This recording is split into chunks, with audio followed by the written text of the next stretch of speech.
Hi, and welcome back to a new episode of Between the Melodies. Today, we have a UK-based DJ and producer whose experiences stretch back way before making his comeback. So since returning from his break, his artist project has seen numerous collaborations with well-renowned producers, with releases all based or all rooted in progressive trance. And he's now celebrating 1 year since making his comeback, and during that time has had releases on FSOE Argento, Find Your Harmony, and Be Mine Records. So it's really great to have him on the podcast. Welcome, Talk of the Town. And you bring such a strong background in the music scene. So maybe you would like to introduce a little bit to the listeners, just a bit more of maybe what you did and maybe like from before you made your comeback as well. Yeah, so the grey hairs on the face are well earned. I'm obviously not a young whippersnapper like yourself. So yeah, I had a bit of a 10-year hiatus.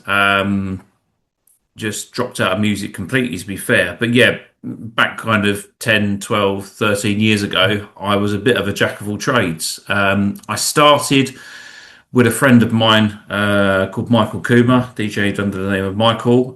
We used to do a Monday night radio show in Bedford, which was called Trance Sessions. So I had hour one and he had hour two.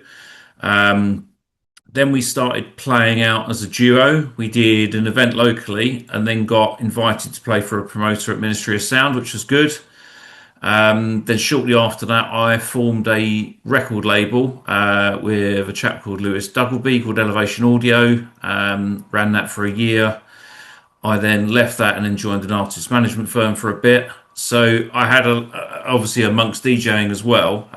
So I had a decent cross kind of range of stuff doing there, DJ, promoter, artist management. So it gave me a decent kind of insight into the industry, which I think has probably helped me this time around.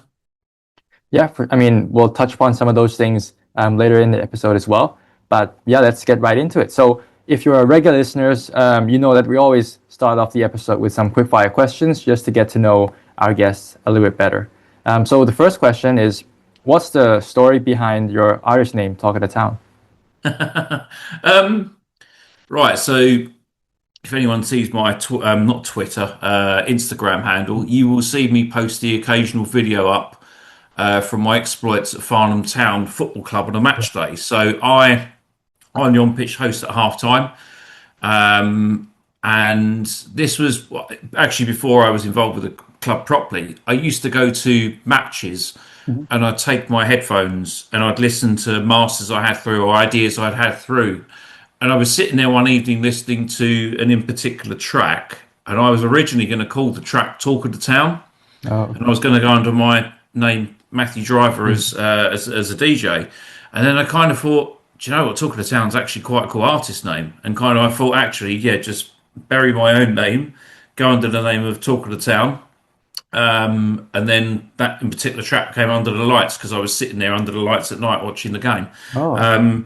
Ironically, and I did not know this at the time, the front of the programme for the football club says Talk of the Town on it. So it was a little bit of a good coincidence when I kind of thought of the name, but I kind of thought it was something kind of fairly kind of cool. I'd seen lots of other people have aliases now where they'd use like one word. So that was a little bit of brainstorming between me and a friend and bouncing some stuff backwards and forwards. And I asked a couple of them, what do you think of this as an artist name? They thought it was all right. So I think it's okay. It's fairly kind of catchy. But yeah, it seems to be doing all right so far.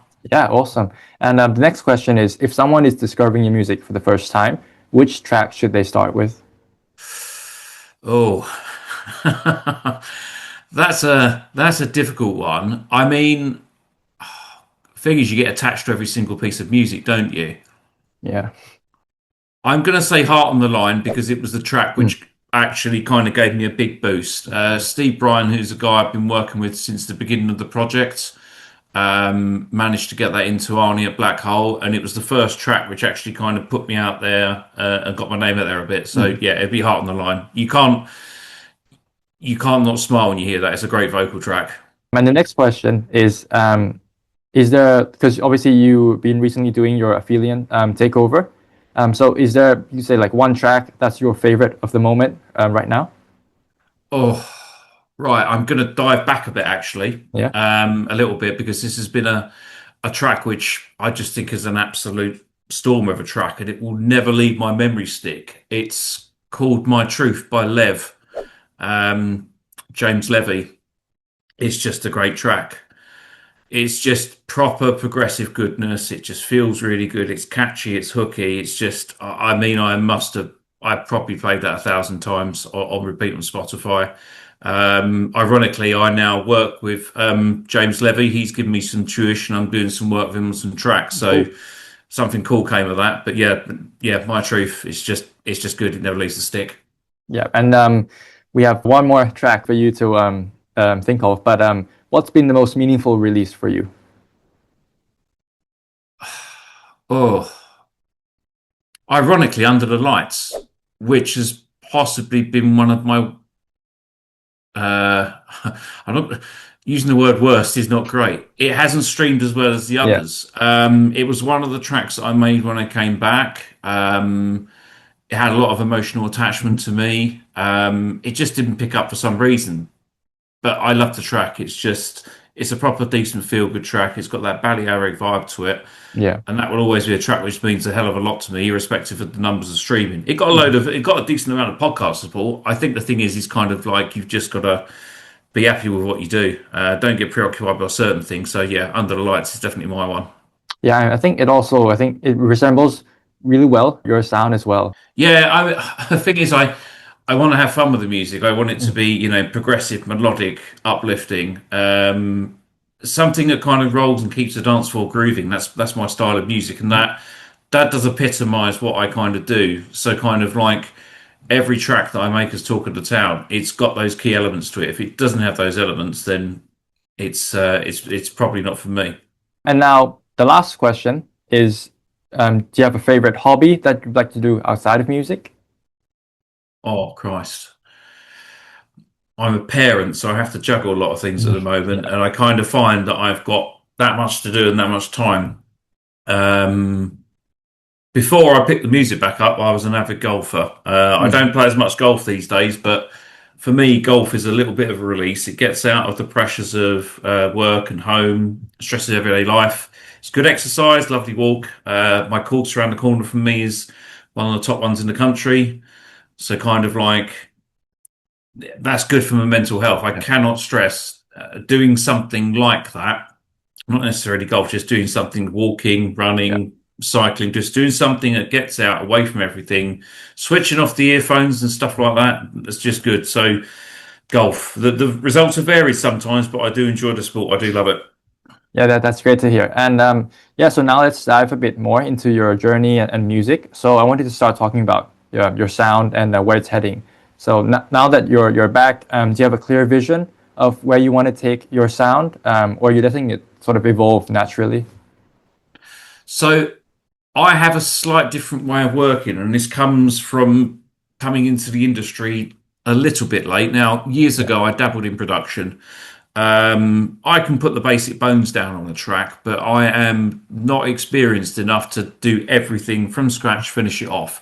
So I work with several different producers, and we produce slightly different sounds for each part of the project. So Okay. it's always progressive, it's always melodic, but by working with different producers, um, I'm able to craft slightly different sounds. The way I look at this is that I when I was growing up, I was massively into Gareth Emery. I still am. I still he is my goat.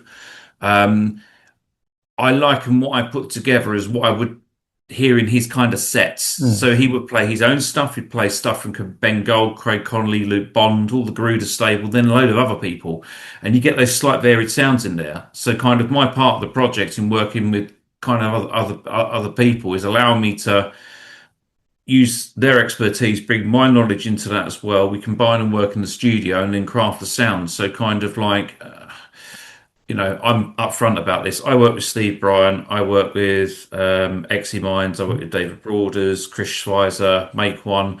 So these are all people I've been working with for the past 18 months, 2 years to craft those sounds. And like you will, you will see all the credits are on Spotify. So I say no cloak and dagger, but kind of like everyone is producing a slightly different sound for the project.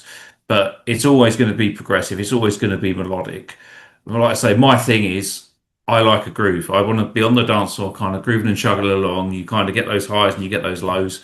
That's my type of music. I always think it'd be timeless as well.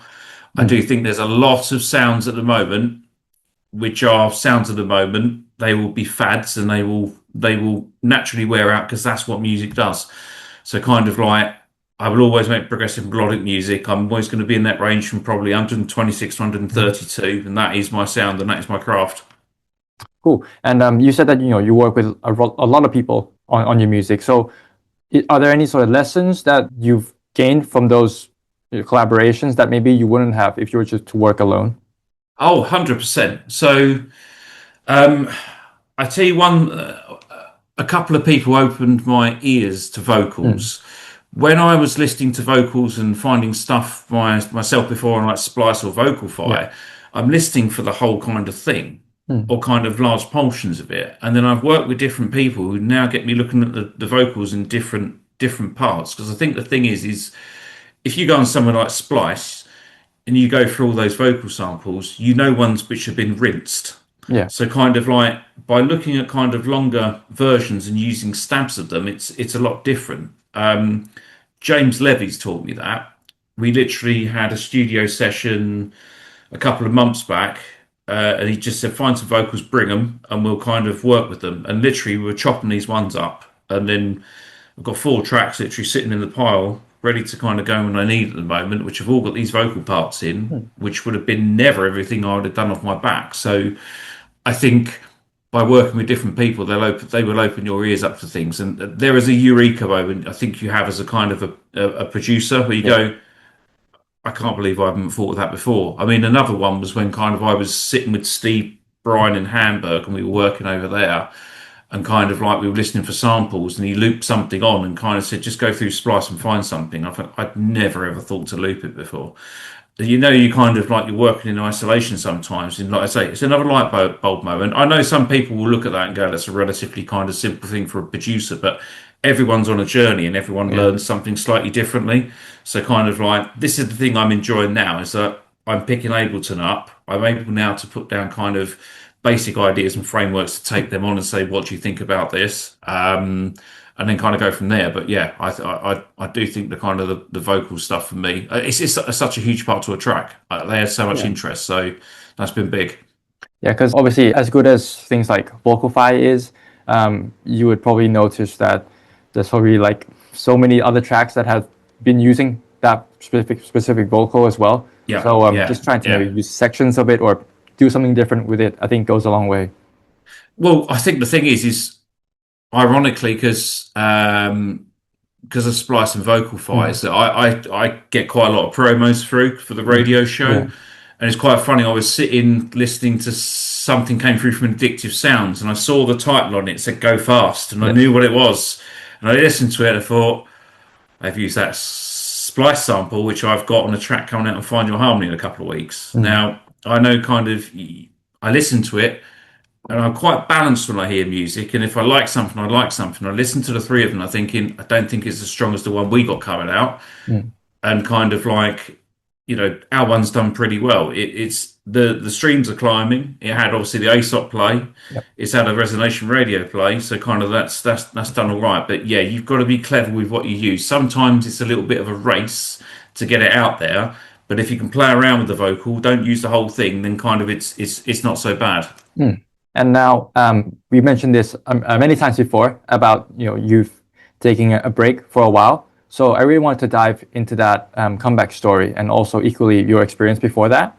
Yeah. So was there a specific moment or feeling that told you that it was time to step back a bit from music? I suppose I was kind of having a little bit of kind of burnout from the scene at the time. So you're kind of into DJing, you're into promotion, you're into this, spend a lot of time networking at events. Mhm. It coincided with me getting a job and my career kind of taking off. So at the point where I kind of backed out completely, it was probably the right thing to do at the Mm. time. Probably wasn't the right thing leaving it circa 10 years, but kind of I don't regret getting my career under control. And ironically, it's because I've got my career under control. I now run my own business. It's allowed me to go back into music. Yeah. So it's kind of it's fulfilled its own destiny, if you want to put it that way. But yeah, I think kind of I just stepped out at the right time, really. I'd had a few productions which I'd done and sent out to a label, which got declined. The problem is at the time I was in a negative frame of mind. I just retracted, and I kind of thought, oh, none of them are any good. Ironically, it was Ben Gold who just started his own label. Said, "Listen," he said, "there's some good productions here. They're just not right for my label." Mm. I took that as in nothing was good enough at all, and then just went literally quite retracted quite quickly from the scene after that. The fact was, those tracks were good enough, just weren't for Ben's liking on his label. They could have sat on any other label at the time. Instead, they've sat on a hard drive, sat there for years. One came back out. That was Estrellas del Sur, which went out on B Mine, but we reworked it. I will one day put the original version of that online so people can see the two, which would be a good comparison. But yeah, I Cool. think kind of burnout probably caused me to drop out in the first place. Mm. And then equally, like, is there a moment that pulled you back in? Yes. So basically, I injured my arm playing golf. Oh. I thought it was either golfer's elbow or tennis elbow. I had physio and it didn't clear up. And then I got diagnosed with cubital tunnel syndrome, which is a pinched nerve on the joint, and it's really painful. It meant I couldn't grip a golf club. So kind of I was like, I need something else to do. A mate was having a boat party, a corporate one, and I just joked to him. I said, "Oh, let me DJ on it. Go on, be good fun." I did, and I got the flavour for it again. And then I bought myself a set of decks off of that, Mm. and then set up a kind of a corporate or commercial side to my DJing. And then kind of thought, do you know what? I have a double back in production. Got in contact with a couple of people and went from there. So again, it's one of those things which sometimes in life things throw themselves at you and other opportunities come up. So kind of like my golf's taken a bit of a back seat over the past couple of years for the music to come on board, but kind of like I'm good with that. I'm enjoying it this time around. So yeah, that was a kind of a bit of a freak injury, but kind of one that's worked out all right. Yeah, I mean, it's really cool to see how like the careers of different people just go on completely different paths, but they still work in their own way. It's really amazing to see. I think you just got to let it play out sometimes. Just kind of like don't overthink about it. Just embrace what's in front of you. I think Yeah. that would be my tip. And now, obviously, the scene has changed so much throughout the years. So, was there anything that surprised you when you came back to the music industry? Hmm. Not massively, Mm. because the same names that were big when I exited the scene in about 2014, 2015 were still there. Mm. The thing is with say like my area of music, which is it's trance, Yeah. kind of like there is a kind of a it's very difficult to make a living if you want to make a living out of this. I take my hat off to people who make this a full-time job because honestly, that's difficult. The amount of gigs you've got to get, regularly turning out to productions, you've got to be an absolute machine. So kind of like you've always had that level of your Armins, your Ferries, your Marcus Schultzes, Alien Feelers, they're there. It was nice to see the likes of Craig Connolly, Daxon now basically making this a full-time career. I know both of those guys. Ironically, Daxon, I signed his first ever track to Elevation Audio. Oh, So lovely guy. Really, he was just so enthusiastic from a relatively kind of young age, and he's just done so well. So to see people crafting a career there is really, really good. I mean, musically, the only thing that's slightly different about nowadays is there is a lot of what I would call donk music out there, which is kind of fast paced, doesn't have so much kind of melody and stuff in it, but it seems to be quite popular. That seems to be the more popular sound within trance at the moment. The kind of I'm going to say probably upwards of 140. You could be looking at those tracks at 145. You've got those artists who have kind of bridged between genres. So you likes of your Oliver Heldens, your Maddixes, Hannah Lang, Ben Hemsley, those type of people who are quite popular with the youth. So at the end of the day, they're doing something right, and they're right to kind of capitalize on it, so to speak.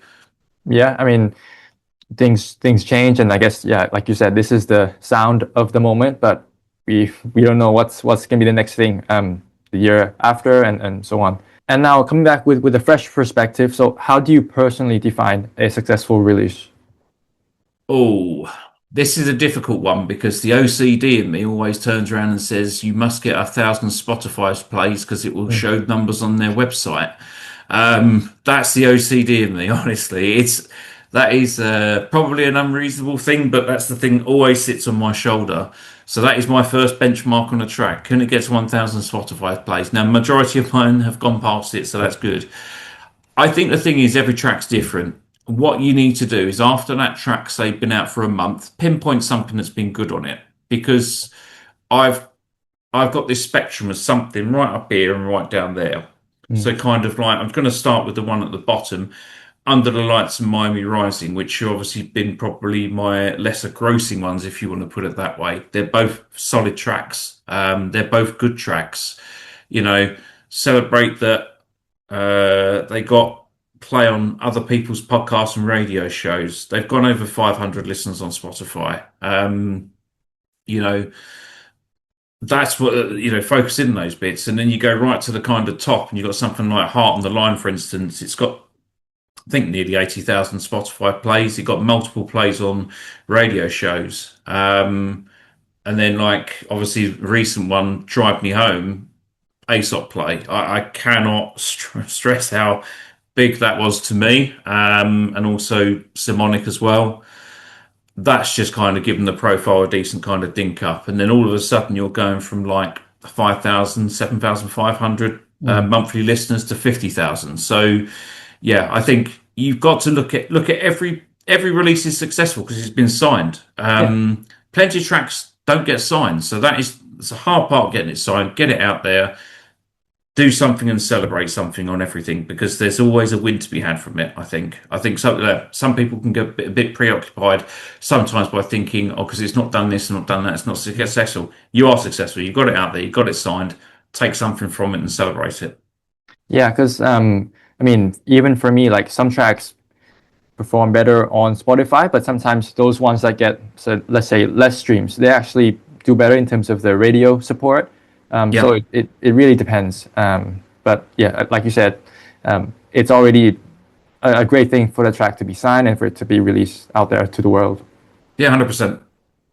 And now this ties quite nicely into something I'm also curious about. So, what is your current focus in terms of building your artist project, Talk of the Town? Maybe it's like in terms of focusing on getting your releases every month, let's say, or like pushing for DJ support, or maybe you want to focus on Spotify or social media.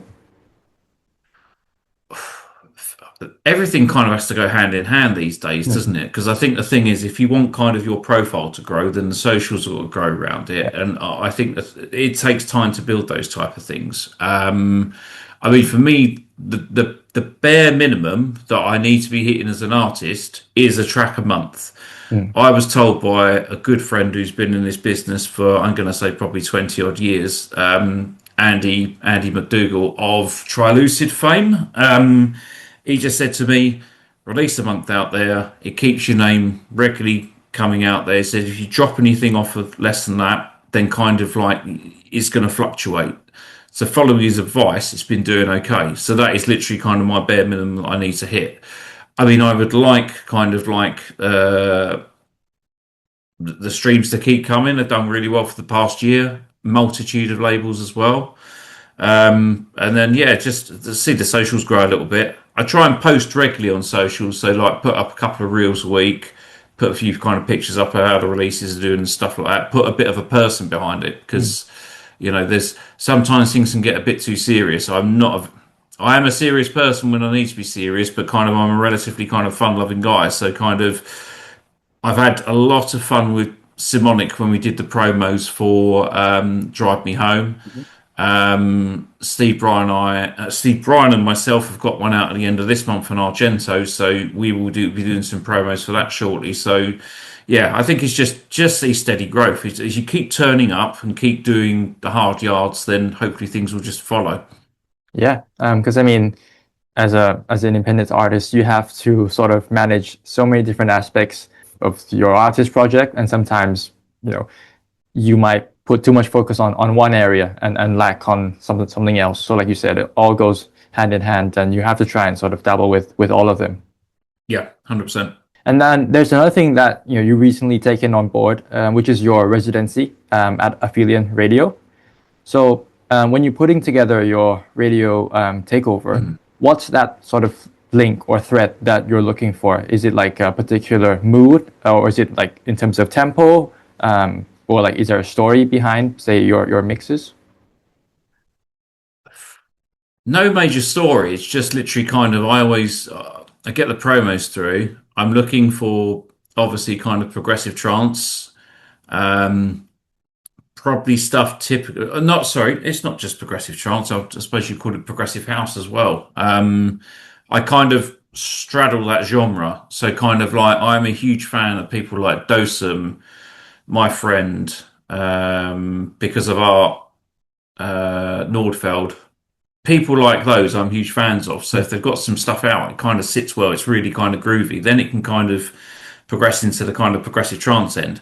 So that's what my shows tend to be a bit of a fusion of. Depending on what's been out that month, then kind of I think I'll always probably it's either going to be on a 50-50 basis or probably, probably 70-30 towards progressive trance.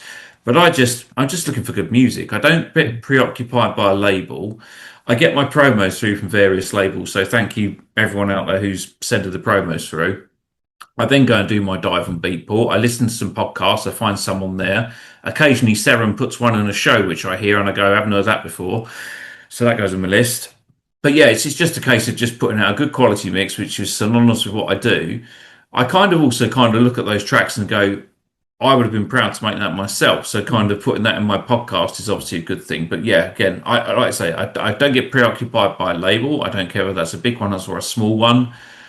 I get frustrated when I see people who put out podcasts and radio shows and clearly they've just gone to Armada, Enhanced, and a couple of the other ones like that. To me, it's just lazy. I just don't think that's doing the scene any kind of justice and just saying that those labels are the only ones making decent music. It's not. So kind of like I say, I play things from the likes of Anjuna Beats and I play things from the likes of Enhanced. I play things from smaller labels like Elliptical Sun, obviously, B Mind, Addictive Sounds. All of these labels release good quality music. You've just got to do the digging for it. So kind of like, and ironically, off the back of that, I've made a lot of friends because you kind of contact someone and say, "That's a great track, mate," and then you start talking to people, and then you get your collabs going. So yeah, that's what we go for. Cool, awesome. And still on the same note about the affiliate radio takeover. So, what does hosting like this show teach you about the state of the scene? Like, do you feel like it gives you a perspective that other artists might not have by doing these shows and receiving all these music every week? Yeah, definitely. I mean, I think the thing is doing something like this is a privilege. So huge shout out to Seren for getting me involved. It's quite interesting actually because I got in contact through Seren because he'd got Miami Rising off of Addictive Sounds. He played it, liked it, and then he came and asked me for a guest mix. And bearing in mind I'd only had one release out at the time, I was quite all right. Yeah, happy days. I put a mix together for you, and I loved it. And the thing is, at the moment, in absence of not playing out because I don't have any gigs lined up or anything, there is a part reason behind that. Doing the mix once a month for a Felian is the equivalent of me of stepping into a club and playing for someone, playing for a crowd. I enjoy the process of selecting the music. I enjoy the process of mixing it. A lot of people will put these things together on Ableton or another program. I physically put the music together and I mix it. So you will hear something slightly out of kilter, which it does happen occasionally because no one's perfect. But kind of like I kind of stand there sometimes and you're mixing it and you've nailed one and you go, yeah, that's really good, that one. And like I'm then listening back to it, I can send it to my friends, and like I say, that's a privilege for me. But yeah, it just gives you an immediate link to the scene. Now the numbers on these are not huge, but they're still, you're still going into a few hundred, which is nice. I think the other thing on that is the Aphelion community, and I want to give them a shout out here, There's always a core of people who are on there on a Monday night on the chat as the show's going out. It's always great fun. You go in there, they're always welcoming. They're always really complimentary of my music. I've had numerous kind of tracks on there which have got track of the week. So kind of like I really appreciate that. And I've always said this with music. I would get as much pleasure in playing to one person as I would in front of 10,000 Mm, because ultimately, music is such a powerful thing. When you're selecting the music and people are having a good time, that is a massive high. It's yeah. there's I've played some. I've had the fortune of playing some very good gigs in the past. I played Trance Sanctuary at Egg. I've played the Warehouse Project up in Manchester. I've played at Pasha in London.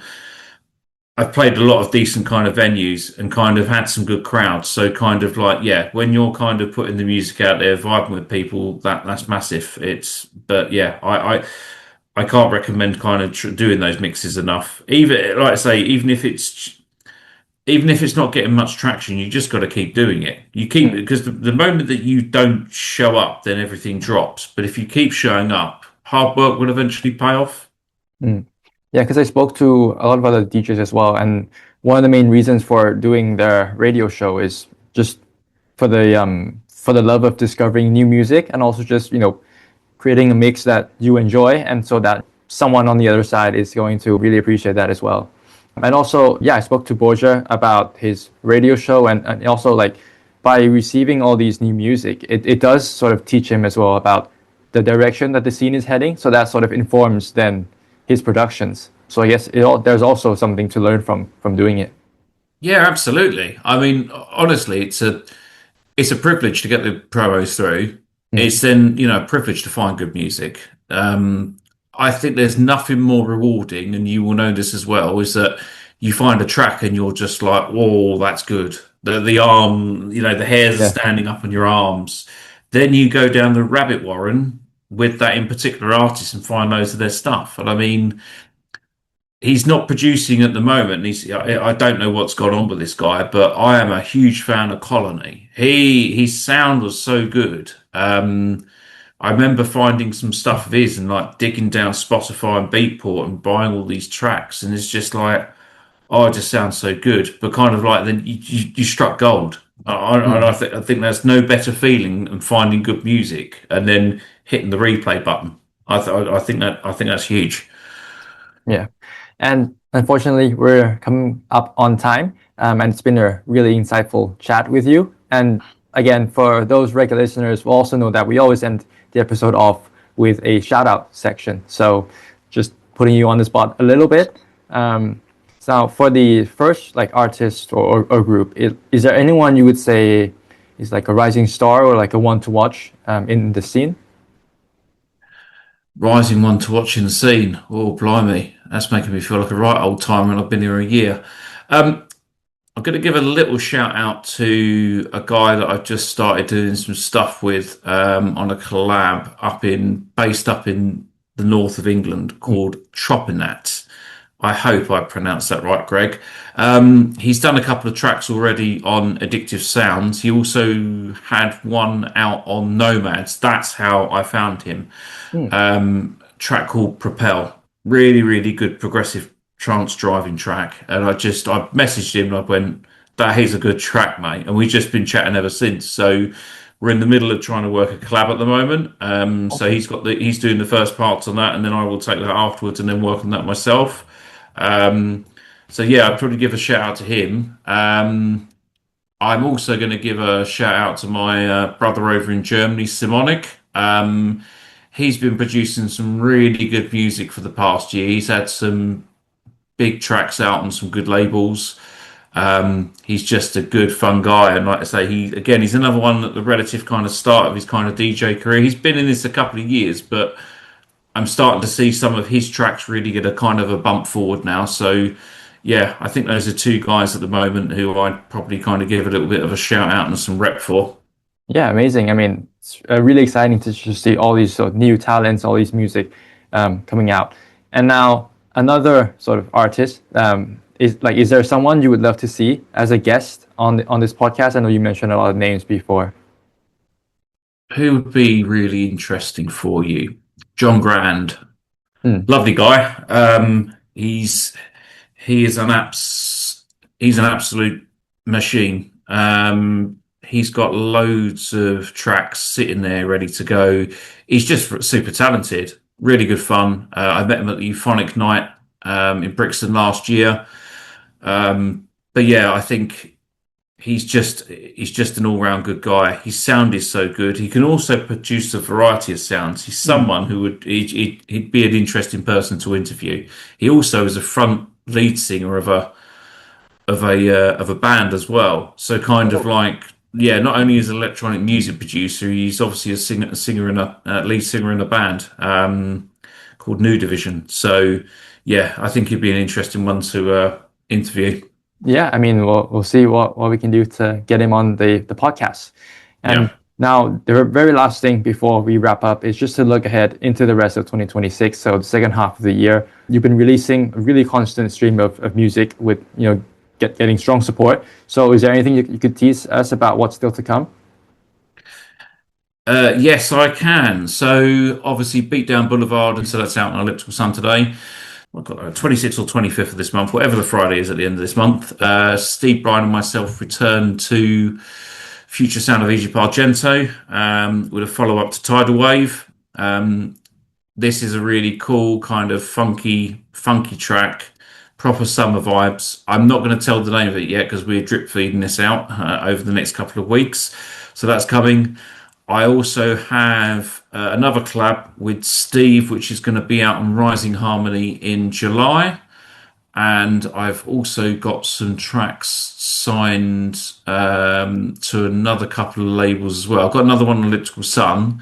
There's another couple of labels which I've already released for this year, which I'm just in talks to sign over. They're probably pretty much there, but just waiting for a contract to be sent and them to be signed. But yeah, the music doesn't let up. It's going to be coming out. It's going to be coming out on the same labels I've been producing on. Oh, Avanti, that was the other one, wasn't it?